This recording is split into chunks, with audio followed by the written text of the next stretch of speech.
What's the good word? Nessa postagem você vai entender as diferenças entre os verbos lie e lay. Em especial os dois primeiros, que têm a mesma pronúncia, a mesma grafia, porém há sentidos completamente diferentes. E você vai observar que não só os sentidos também mudam, mas também as suas conjugações no passado. Algumas de suas formas verbais também são diferentes. Então vamos começar com o verbo lie, to lie. Quando a conjugação no passado for lay e len no particípio, o sentido vai ser o de deitar, repousar, estar numa posição horizontal.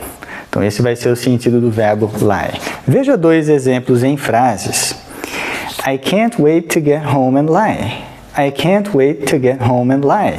Mal posso esperar para chegar em casa e repousar.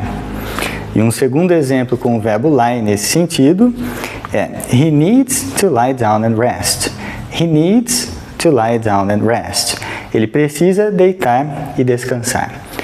Então temos aí o sentido do verbo lie como de repousar, deitar, estar numa posição horizontal.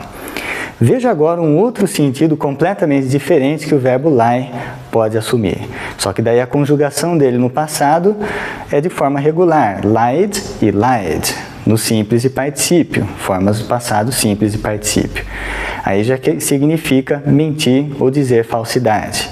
Esse seria o outro sentido que o verbo lie pode ter. Veja duas frases. Do not lie to your parents. Do not lie to your parents. Não minta para os seus pais. E a segunda frase, You lied in your final report. You lied in your final report. Você mentiu em seu relatório final. Então, nessa segunda frase, você tem o verbo lie no passado. Basta acrescentar o de lied. Então, compare principalmente esses dois primeiros, lie e lie, com sentidos diferentes. Observe as formas verbais, sobretudo no passado. Agora você tem o verbo lay. O verbo lay significa botar ou colocar algo numa posição plana ou horizontal. E as conjugações no passado são laid e laid. Passado simples e particípio, laid e laid. Basta trocar o y pelo id. Veja dois exemplos com o verbo lay. I lay the tray on the desk. I lay the tray on the desk. Eu coloco a bandeja sobre a mesa ou sobre a escrivaninha. Então aqui você tem o sentido de lay como de colocar, botar numa posição plana. Uma segunda frase de exemplo. We laid the blanket on the bed. We laid the blanket on the bed. Então aqui você vê o passado laid. Nós colocamos o cobertor na cama. Então aqui você tem frases de exemplo, duas com cada um desses verbos, lie, lie e lay.